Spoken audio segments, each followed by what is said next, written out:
January 17, 1943, Guadalcanal, Solomon Islands. The jungle breathed with 1,000 invisible mouths. Steam rose from black soil still warm from the previous night's rain, curling through vines thick as a man's forearm. In a clearing no larger than a village square, the air smelled of cordite, rotting vegetation, and something else, something Captain Hideo Takahashi could not immediately name. Blood. Yes. Death. Certainly. But beneath it all, drifting incongruously through the cathedral of mahogany trees, came the faint sound of laughter. American laughter. Takahashi pressed himself against the exposed root system of a banyan tree, his uniform soaked through with sweat and rainwater, his katana family heirloom carried by his grandfather in the Russo-Japanese War heavy against his hip. Through the lattice of ferns and elephant ear plants, he watched a scene that violated every principle of warfare he had been taught at the Imperial Japanese Army Academy. 3 U.S. Marines, their uniforms torn and filthy, crouched behind a fallen log barely 30 meters away. One of them, a tall man with sunburned arms, was eating something from a small tin. Between bites, he said something Takahashi couldn't hear, and his companions grinned. Actually grinned. One laughed aloud, a short bark of sound that sent birds scattering from the canopy above. They were in combat. Japanese positions surrounded them on 3 sides. Takahashi's own company had been ordered to hold this sector at all costs, to die if necessary in service to the emperor. His men crouched in their foxholes with the grim determination of samurai, ready to charge with bayonets when the order came, ready to embrace death as Bushido demanded. And yet these Americans, these mongrel soldiers from a mongrel nation of shopkeepers and farmers, sat eating and laughing as though war were some kind of sport. The tall Marine took another bite from his tin, then tossed something to his companion, a chocolate bar. Takahashi realized with a shock that bordered on rage. A chocolate bar, in the middle of a battle. The other Marine caught it, examined the wrapper with exaggerated appreciation, and bit into it with obvious relish. They were smiling. Both of them were smiling. Takahashi had been in combat since the invasion of China in 1937. He had seen men die by the thousands. He had led bonsai charges into machine gun fire, had watched his friends disembowel themselves rather than face capture, had personally executed Chinese prisoners who could not keep pace on forced marches. War, as he understood it, was suffering elevated to spiritual purpose. Pain was the crucible through which a soldier proved his worth to the emperor, to his ancestors, to the eternal spirit of Japan. The idea that one could fight while smiling, while eating chocolate, while treating combat as anything other than a sacred ordeal was obscene. It was incomprehensible. It was. He would later write in a letter that never reached his wife in Osaka, the moment he first understood that Japan might lose the war, to comprehend what Captain Takahashi witnessed in that jungle clearing requires understanding not just military tactics or strategic positions, but the fundamental psychological architecture that separated the Japanese military mindset from the American one. This architecture had been constructed over decades, built from entirely different materials, designed to support entirely different structures of meaning. The Imperial Japanese Army of 1943 was the product of a martial tradition that stretched back through the samurai era into the mists of Japanese mythology itself. The Senjinkan, the military code formally adopted in 1941, was merely the latest expression of Bushido principles that had governed warrior conduct for centuries. Article 8 stated explicitly, "Do not live in shame as a prisoner. Die to avoid the ignominy of being captured."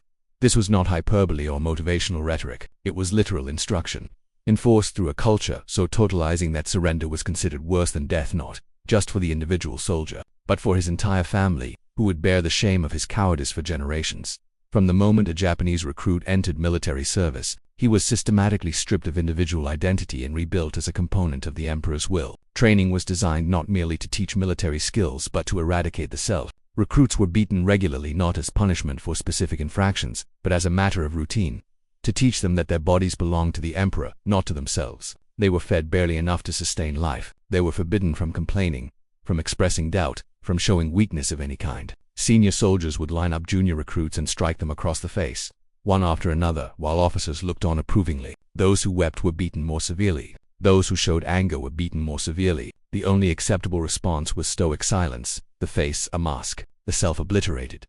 When these soldiers went to war, they carried with them a worldview in which suffering was not an unfortunate byproduct of combat but its very purpose. A Japanese soldier was expected to endure hunger, exhaustion, wounds, and death with the same impassive dignity a samurai would display during seppuku. Complaining about rations was unthinkable. Complaining about conditions was treasonous. A soldier who admitted to being tired or hungry or afraid brought shame not only upon himself but upon his unit, his family, his village, his prefecture, his nation, his emperor, and the divine spirit of Japan itself. The weight of this shame was so crushing that most soldiers never even considered expressing such thoughts. They simply endured, silently, until they died.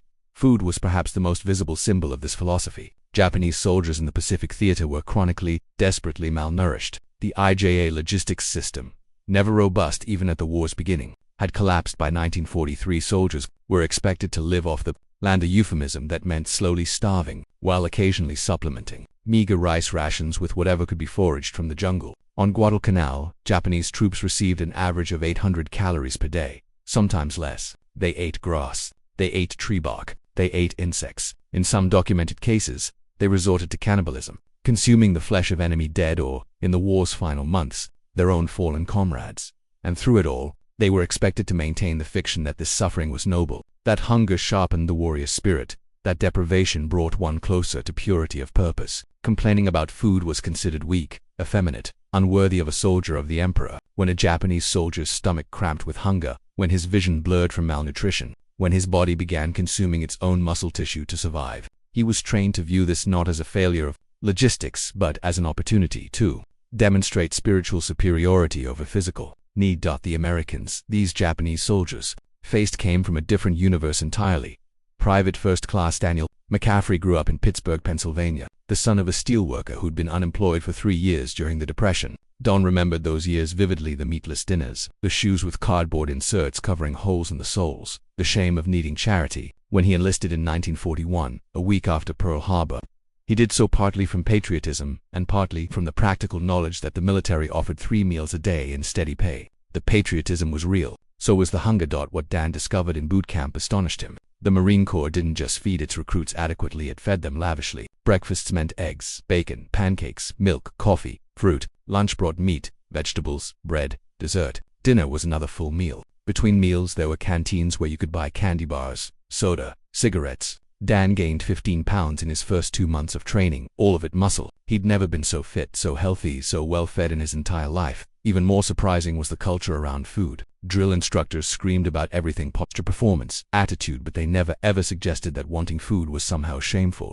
If anything, eating well was encouraged. You need fuel to fight, his D bellowed. Can't kill Japs on an empty stomach. The message was clear. Your body is a weapon, and weapons need maintenance. Taking care of yourself wasn't selfish, it was tactically sound. This philosophy extended into combat. The U.S. military logistics system, the unsung miracle of the Pacific War, ensured that even frontline troops received regular rations. Not always hot food, not always fresh food, but always something. So rations might not win any culinary awards, but each box provided roughly 3,000 calories, nearly 4 times what Japanese soldiers were receiving. The cans included meat, beans, biscuits, candy, cigarettes, coffee, sugar, matches, toilet paper, and chewing gum. American soldiers complained about rations constantly, groused about the monotony, griped about the taste, but they were never starving, never weak, never reduced to eating grass and bark. More importantly, Americans were encouraged to maintain morale through whatever means worked. If that meant joking during combat, fine. If it meant sharing a chocolate bar under fire, fine. If it meant singing while marching, playing cards between patrols, writing letters home about girls back in Brooklyn or farms in Iowa, all of it was not just permitted but understood as essential to psychological health. American military doctrine recognized that soldiers were human beings with human needs, and that meeting those needs made them better fighters, not worse ones. This wasn't just philosophical preference, it was backed by research. U.S. Army studies had demonstrated that soldiers who maintained emotional connections to civilian life, who remembered why they were fighting, who kept their sense of humor, who thought of themselves as temporary warriors rather than permanent killing machines, actually performed better in sustained combat. They were more resilient to psychological trauma, more capable of complex decision-making under stress, more willing to take calculated risks, rather than either freezing in panic or charging suicidally. The Japanese model created warriors who could endure incredible suffering without complaint and who would fight literally to the last man. The American model created soldiers who fought effectively, adapted to changing circumstances, took initiative when separated from command, and crucially survived to fight again tomorrow. Both systems worked, in their way, but they produced fundamentally different types of fighters, with fundamentally different relationships to the act of war itself. The first time Marine Corporal James Donnelly saw Japanese prisoners of war, he thought they were dead. It was late January 1943, 2 weeks after the Guadalcanal offensive had turned decisively in American favor. Donnelly's squad was patrolling near the Tenarue River when they found them. 5 Japanese soldiers, seated in a rough semicircle, weapons laid carefully beside them, heads bowed. None of them moved as the Marines approached. Donnelly's lieutenant, a cautious man from Vermont, assumed it was a trap and ordered the squad to take cover. They waited 5 minutes, watching for any movement. Nothing. Finally, the lieutenant called out in the handful of Japanese words he'd learned from an intelligence pamphlet, Kafuku Shiro. "Surrender." One of the seated men raised his head slowly. His face was skeletal, eyes sunken so deep they appeared as shadows in his skull. He said something in Japanese, his voice barely audible, then lowered his head again. The lieutenant repeated his command. The man didn't move. When they approached close enough to see clearly, Donnelly understood. These men weren't waiting to ambush anyone. They were dying. All 5 were in the advanced stages of starvation. Too weak to stand. Probably too weak to lift their rifles, even if they'd wanted to. Their uniforms hung on their frames like cloths draped over skeletons. Their skin had a grayish, translucent quality. One man's legs were covered in tropical ulcers, weeping pus and blood. Another shook with malarial tremors despite the humid heat. The lieutenant radioed for a medical corpsman, and 20 minutes later Doc Harrison arrived, took one look, and whistled low. "Jesus Christ," he muttered. He knelt beside the nearest Japanese soldier and tried to get him to drink from a canteen. The man turned his face away. Harrison tried again, more insistently. The soldier whispered something in Japanese and kept his mouth closed. Harrison looked up at the lieutenant, baffled. "He won't drink," he said. "I think he wants to die." This scene, in various forms, played out hundreds of times during the Guadalcanal campaign and throughout the Pacific War. Japanese soldiers, trained to die rather than surrender, would often refuse medical attention even when it was offered by American captors. Some actively attempted to complete their own death, staring out for lines, refusing food and water, trying to reopen their wounds. They had been taught that capture was the ultimate shame, that to accept help from the enemy was to compound that shame infinitely. Better to die with whatever shred of honor remained than to live as a prisoner. American troops found this behavior incomprehensible and deeply disturbing. Donnelly, watching Doc Harrison try to force water into a man who clearly preferred death, felt a profound disorientation. He'd been raised Irish Catholic in Boston, taught that life was sacred, that suicide was a mortal sin. The idea that someone would choose death over medical care, would refuse food and water when it was freely offered, violated everything he understood about basic human instinct. "Don't they want to live?" he asked the lieutenant. The lieutenant just shook his head. He had no answer. What Donnelly couldn't understand, what most American servicemen couldn't understand, was that these Japanese soldiers weren't being stubborn or fanatical or irrational. Within the framework of their training and culture, they were acting with perfect logic. They had failed in their duty to the emperor by allowing themselves to be captured. To accept food and comfort from the enemy would be to prioritize their own survival over their sacred obligation. It would confirm that they valued their lives more than honor, that they were weak, selfish, corrupted by the individualistic poison of Western thought. Death was the only way to partially redeem their failure. To choose life was to choose shame. This fundamental divergence in values manifested in countless small moments throughout the Pacific campaign. American soldiers would share their rations with Japanese prisoners, baffled when the prisoners refused to eat. American medics would work for hours to save the life of a wounded Japanese soldier, only to have the man try to kill himself the moment he regained consciousness. American interrogators would offer cigarettes, coffee, medical care, and be met with stony silence or active resistance. Conversely, when American prisoners fell into Japanese hands, the cultural clash worked in the opposite direction with far more lethal results. Japanese captors, operating from a worldview in which prisoners had already forfeited their right to life by the act of surrender itself, saw no reason to waste resources keeping them alive. American POWs were starved, beaten, worked to death, executed for sport. The Bataan Death March, the hell ships, the slave labor camps all stemmed partly from deliberate cruelty but also from a genuine incomprehension that these prisoners might deserve or expect humane treatment. In the Japanese military framework, a soldier who surrendered had already declared himself to be without honor, without value, without rights. Why should he be fed? Why should his suffering matter? Lieutenant Colonel Tsuji Masanobu, one of the IJ's most brilliant and most fanatical staff officers, wrote extensively about his encounters with American military culture. In a report filed in March 1943, after studying captured U.S. equipment and rations, he noted with contempt, "The American soldier is a slave to material comfort. He requires elaborate mechanized kitchens, refrigerated storage, and constant supply of luxury goods merely to function. He is soft, dependent, incapable of the spiritual fortitude that characterizes the Japanese warrior. This is why, despite their material superiority, they will ultimately lose. Spirit conquers steel." Tsuji's analysis was shared by most of the Japanese high command. They looked at American logistics, the vast networks of supply ships, the field kitchens, the PX stores stocked with candy and cigarettes and magazines, and saw weakness. They saw soldiers who needed to be coddled, who couldn't function without constant material support, who lacked the spiritual purity to endure suffering. The fact that American troops received regular mail from home, that they were rotated out of combat zones for rest and recreation, that they were provided with entertainment and comfort items. All of this confirmed Japanese assumptions about American softness and degeneracy. What officers like Tsuji failed to understand was that this softness, that was actually a sophisticated form of strength. The American military had recognized something that the Japanese system denied, that soldiers are human beings operating under extreme stress, and that maintaining their psychological health is just as important as maintaining their physical health. An American soldier who received letters from his wife, who got hot food occasionally, who could joke with his buddies and listen to baseball games on armed forces radio. This soldier remembered what he was fighting for. He stayed connected to his civilian identity. He understood that the war was temporary, that there was a life waiting for him beyond the battlefield, that survival had meaning. Japanese soldiers, stripped of individual identity and taught to view death as the highest achievement, often fought with terrifying determination in the short term, but they couldn't sustain that intensity indefinitely. After months of starvation and disease and unrelenting combat, many simply collapsed, not just physically but psychologically. When the IJA began losing battles, when the narrative of inevitable Japanese victory began to crack, soldiers who had been taught that death was preferable to defeat often chose death, not in battle, but through suicide. The entire units would gather for final bonsai charges that were less military tactics than ritualized mass suicide, or they would disappear into the jungle, too broken to fight or surrender, waiting for disease and starvation to complete the job.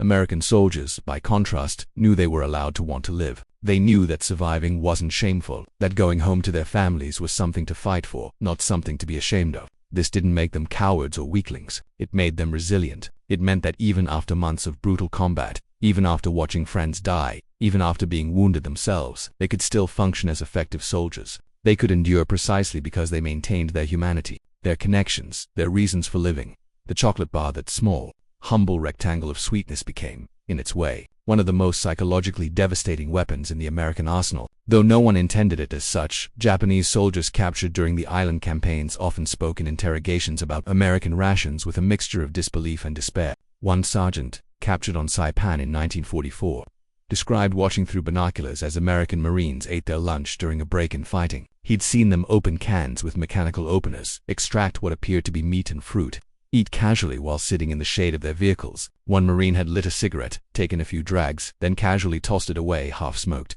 He threw away a cigarette, the sergeant repeated during interrogation, his voice hollow. Just threw it away. We had not seen tobacco in 3 months. He threw it away like it was nothing. Another prisoner, a private from Okinawa, described finding an abandoned American position after a tactical withdrawal. The Marines had left behind several opened ration boxes, half-eaten chocolate bars, partially full canteens, a carton of cigarettes with perhaps a dozen packs remaining. We thought it was a trap, the private said. We could not believe they would leave such treasures. We thought perhaps the food was poisoned, that the cigarettes were designed to explode. We watched the position for an hour, certain it was bait. Finally, our corporal said that if it was poisoned, then at least we would die with full stomachs. We rushed the position like men possessed. We fought each other for the chocolate. I cut my hand on a can and did not even notice. I ate so quickly I vomited, then ate more. These accounts are corroborated by American forces who noted that Japanese troops would take enormous risks to raid supply dumps, far out of proportion to the dump's military value. They weren't after weapons or ammunition, they were after food. The IJAX official after-action reports from Guadalcanal note that aggressive enemy action near supply depots appeared motivated primarily by acquisition of rations, rather than strategic objectives. In other words, starving Japanese soldiers were launching attacks just to get something to eat. The psychological impact of this disparity cannot be overstated. Japanese soldiers had been told they were the inheritors of a superior culture, that their spiritual purity would overcome American material wealth, that the decadent West was weak and doomed. Then they encountered an enemy who ate chocolate bars during combat, who had so much food they sometimes threw it away, who fought effectively precisely because they were well-fed and well-supplied. Everything they'd been taught about the superiority of spirit over matter was being systematically disproven by lived experience. Corporal Jokoi Shi, who famously hid in the jungles of Guam for 28 years after the war ended, described in his memoir the psychological toll of chronic hunger. The emptiness of the stomach becomes an emptiness of the spirit, he wrote. You begin to think only of food, all higher thoughts, all devotion to duty and emperor, all memories of home and family, all of it fades before the overwhelming need to eat. We told ourselves we were maintaining our posts out of loyalty. The truth was, we were simply too weak to walk back to civilization, even if we had wanted to. The jungle became our prison, but our true captor was hunger. American soldiers, by contrast, could focus on the mission because their basic needs were met. They could make complex tactical decisions because their brains were receiving adequate nutrition. They could maintain morale because they weren't in constant physical agony. The chocolate bar, along with the canned meat, the coffee, the cigarettes, all the material abundance that Japanese propaganda dismissed as weakness, was actually a force multiplier more significant than many weapons systems. In February 1943, Marine Lieutenant Robert Leckie was dug into a position near Henderson Field when a Japanese night attack began. The attack followed the standard IJA pattern, a preliminary artillery barrage, then waves of infantry advancing with fixed bayonets, screaming "Bonsai" and "Marines, you die." Leckie's unit had been through this before. They held their fire until the attackers were close, then opened up with everything M1 rifles, bars, mortgages, grenades. What struck Leckie that night, what he would later describe in his memoir, was the sound of American voices during the fight. They weren't screaming war cries or mindless slogans. They were communicating. "Reload. More ammo. Grenade left. Watch that flank." Between the shouts, he heard someone laugh, not hysteria, but genuine amusement at something a buddy had said. During a brief lull, when the Japanese pulled back to regroup, Leckie heard a Marine in the next foxhole singing quietly, almost to himself, "Don't sit under the apple tree with anyone else but me." After the battle, after the dead had been counted and the wounded evacuated, Leckie sat with a cup of coffee, actual hot coffee, brought up by a field kitchen, and tried to understand what he'd witnessed. The Japanese had attacked with fanatical courage, with complete disregard for their own lives. Many had continued advancing even after being shot, driven forward by something beyond pain or fear. They should have been terrifying, and they were, in their way, but they hadn't won. Despite their willingness to die, despite their spiritual fervor, despite their absolute commitment, they'd been stopped. Stopped by Marines who sang songs and drank coffee and joked with each other. Stopped by men who very much wanted to live. He realized something in that moment. Though he lacked the vocabulary to fully articulate it, the Japanese had been taught that surrender of self led to strength, that the obliteration of individual desire created invincible warriors. The Americans had been taught something different, that preserving the self, maintaining connections to civilian life and human feeling, created soldiers who could endure the unendurable without breaking. Both systems produced courage, but only one produced resilience. The smile, that expression Captain Takahashi found so obscene in the jungle clearing, was actually a form of resistance, not resistance to the enemy, but resistance to the dehumanization that war demands. When an American Marine smiled while under fire, he was asserting his humanity. He was saying, in effect, "I am still myself. This situation has not reduced me to a mere instrument of killing. I remember who I am. I remember what I'm fighting for, and I will not let this war take that from me." Japanese soldiers had no equivalent mechanism. They had been systematically taught to surrender their individual selves, to subsume their personal desires and fears into the collective will of the emperor. When things went badly, when battles were lost and comrades died and hunger gnawed and disease ravaged, they had no psychological reserves to draw upon. There was no self left to defend, no private identity to retreat into. There was only duty, and when duty became impossible to fulfill, there was only death. By March 1943, the Guadalcanal campaign was effectively over. Japanese forces evacuated the island under cover of darkness, pulling back to regroup. They left behind thousands of dead, most of whom had perished not from American bullets but from starvation and disease. American forces, patrolling the abandoned Japanese positions, found scenes that would haunt them for decades. Foxholes filled with corpses so emaciated they looked like skeletons. Diaries describing in meticulous detail the progressive stages of starvation. Shrines constructed from scavenged materials, where dying men had written final messages to the emperor before ending their own lives. One Marine patrol found a Japanese officer's diary that had been maintained until just days before the evacuation. The final entries described a company that had been reduced from 180 men to 43, with only 12 of those still capable of fighting. The rest were sick or wounded or too weak from hunger to walk. The officer wrote, "We have had no rations for 8 days. The men eat weeds and roots, but these provide little nutrition. Many have dysentery so severe they can no longer leave their positions. The Americans attack daily. We can hear them talking, laughing. They seem to have infinite ammunition, infinite supplies. We have nothing. We hold because to retreat would be to shame the emperor. We will hold until we die. We will die well." The diary's final entry was dated 2 days before the evacuation. It read simply, "Can no longer write. Too weak. Long live the emperor." The officer's body was found 50 meters from the position, his katana beside him. Evidence suggesting he had attempted seppuku but lacked the strength to complete the ritual properly, and had died slowly from his wounds. American troops who read translations of these diaries were deeply affected. They had been taught to hate the Japanese, to see them as subhuman fanatics, to kill without mercy. But these writings revealed something more complicated: men who were certainly fanatical, certainly willing to die for their cause, but also suffering, afraid, desperately hungry, and trapped within a system that offered them no alternative to death. Corporal Daniel Walker, whose patrol found a cache of such diaries, wrote to his sister, "I don't know what to think anymore. They fought like demons. They killed boys I grew up with. But reading what they went through, what they did to themselves, there's something wrong with a system that treats its own soldiers like that. Whatever else this war is about, we're fighting for the right to stay." You meant this realization that American soldiers were fighting not just against Japanese aggression but for a fundamentally different vision of what human life could be became increasingly central to how American troops understood their mission. They were fighting for democracy, yes, but more fundamentally they were fighting for the idea that individual human beings mattered, that their lives and happiness and dignity had value. They were fighting for the right to go home, to live ordinary lives, to want things, to be themselves. The Japanese system demanded that soldiers sacrifice everything: comfort, health, identity, life itself for the collective. The American system tried, however imperfectly, to preserve the individual while harnessing collective effort. One system created warriors willing to die. The other created soldiers determined to live, and to help their buddies live too, and to get home to their families. In a war of attrition, across years of brutal combat, the latter proved more sustainable. In July 1944, during the Battle of Saipan, something unprecedented occurred. Significant numbers of Japanese soldiers began surrendering. Not many, the vast majority, still fought to the death or committed suicide, but enough to attract notice. Intelligence officers interrogating these prisoners found a common thread in their testimonies. They had believed, absolutely and without question, that Americans would torture and kill any prisoners. They had been taught this in training, had it reinforced by their officers, seen it depicted in Japanese propaganda films. Surrender meant torture, mutilation, death.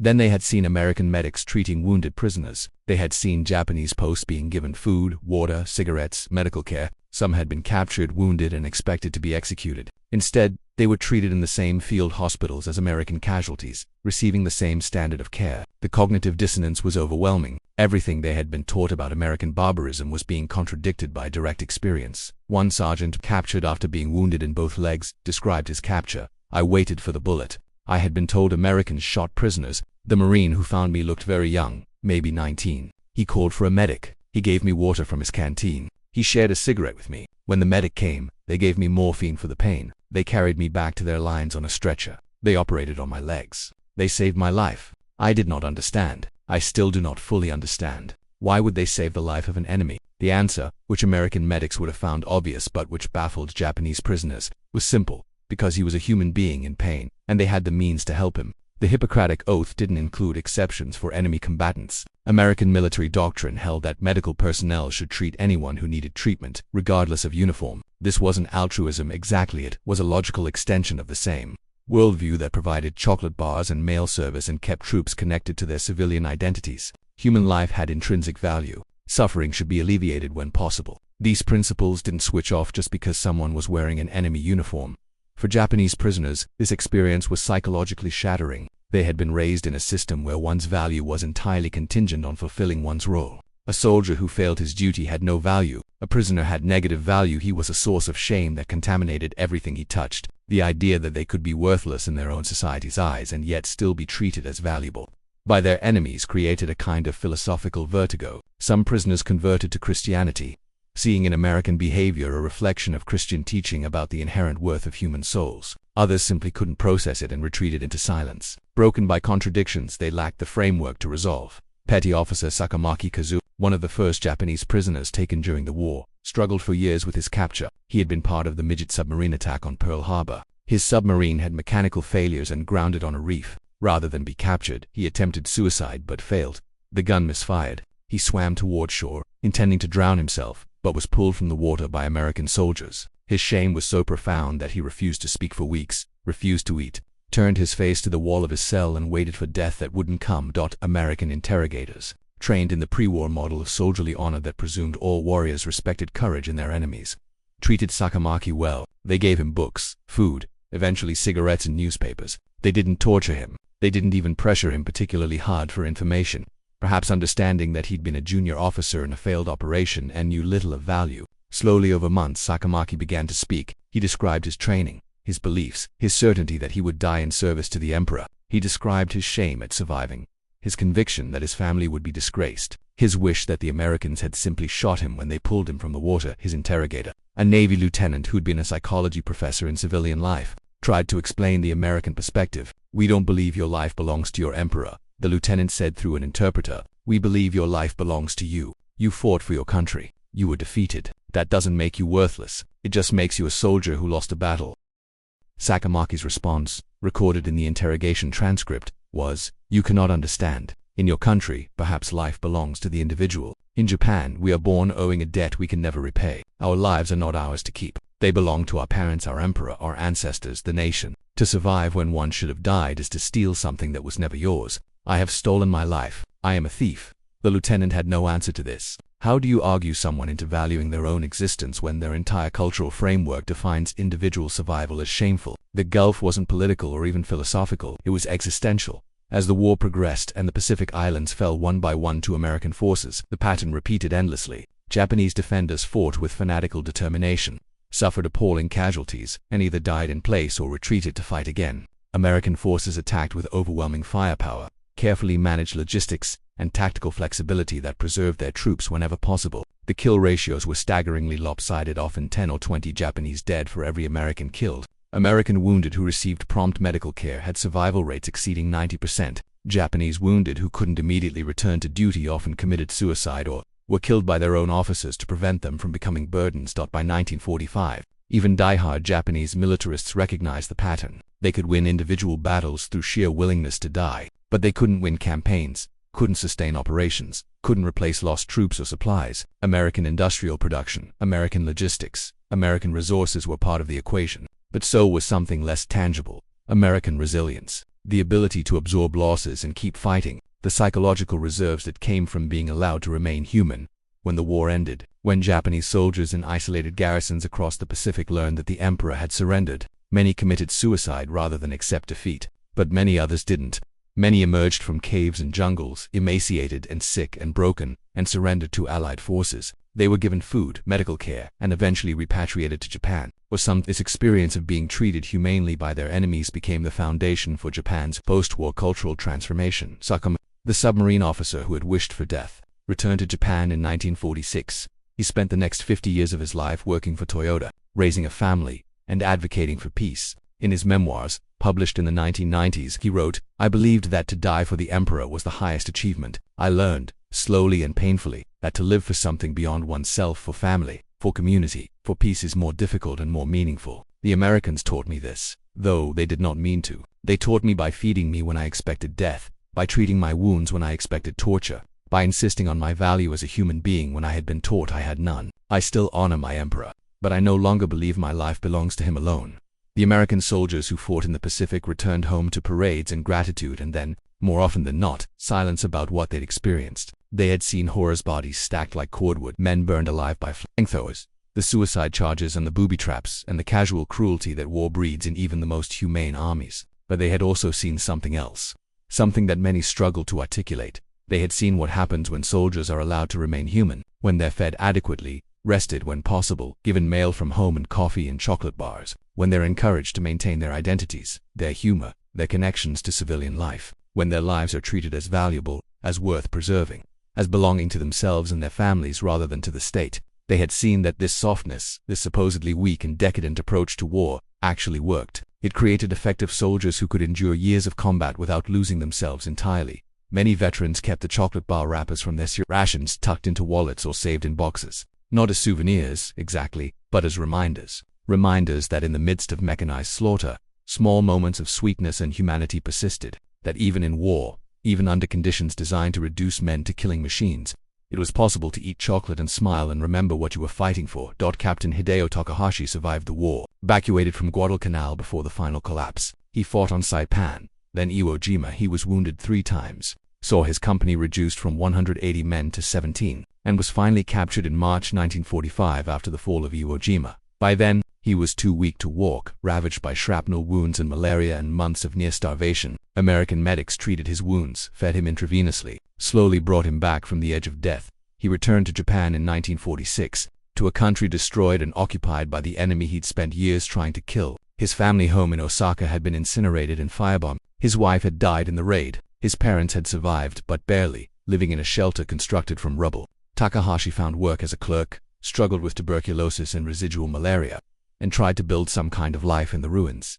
In 1947, he received a package from America. It had been sent by a Marine Corps veteran named Daniel McCaffrey, who'd been part of the unit that captured Takahashi on Iwo Jima McCaffrey, had kept some of Takahashi's personal effects, a photograph, a diary, some letters, and was now returning them. The package also included a letter, translated into Japanese by a Nisei interpreter. The letter was brief. Captain Takahashi was one of the Marines who carried you to the aid station. I'm glad to hear you survived and made it home. I'm sending back some items that were in your pack when you were captured. I thought you might want them. I also wanted you to know that I never hated you, even when we were trying to kill each other. We were both soldiers doing our duty. I hope you're able to rebuild your life. I hope your country can rebuild too. The war is over now. Maybe that's all that matters. Tucked into the package, wrapped in wax paper, was a Hershey's chocolate bar. Takahashi sat in the shelter that passed for his home, holding the chocolate bar in hands that trembled from lingering malaria, and wept. Not from gratitude exactly, and not from shame, but from something more complicated, a belated recognition of everything he'd been taught to ignore.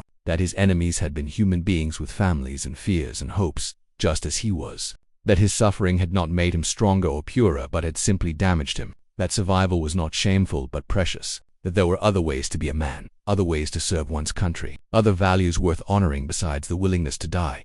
He never ate the chocolate bar. He kept it, still wrapped, for the rest of his life. When he died in 1989, his son found it among his effects, along with a photograph and letters and diary. The chocolate had long since turned white with age, inedible, transformed by time into something symbolic rather than consumable. The son, born in 1948 and raised in prosperous democratic Japan, didn't fully understand the significance his father had attached to this odd keepsake. But he kept it anyway, preserved it, eventually donated it to a museum dedicated to reconciliation between former enemies. It sits there now, in a small display case, accompanied by a placard explaining its history.